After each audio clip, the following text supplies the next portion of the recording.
X ও Y angle Y ও Z, তাহলে x ও Y এই অ্যাঙ্গেলটাকে আমরা বলবো এবং ওয়াই ও জেড আমরা এই অ্যাঙ্গেলটাকে বলবো। তাহলে এখানে ও কিন্তু শীর্ষবিন্দু এবং ও ওয়াই হচ্ছে আমাদের সাধারণ বাহু।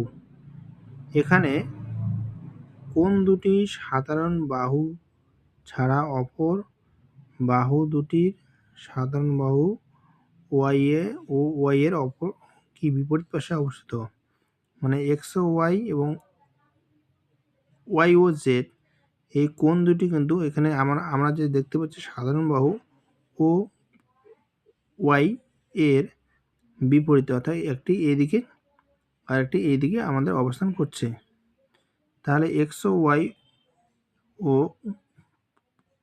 ওয়াই ও জেড কোণ দুটিকে আমরা কি বলবো, আমরা এই কোণ দুটিকে বলবো আমরা সন্নিহিত কোণ। অর্থাৎ এখানে একই শীর্ষবিন্দু অবস্থান করছে ও এবং এখানে সাধারণ বাহু আছে ও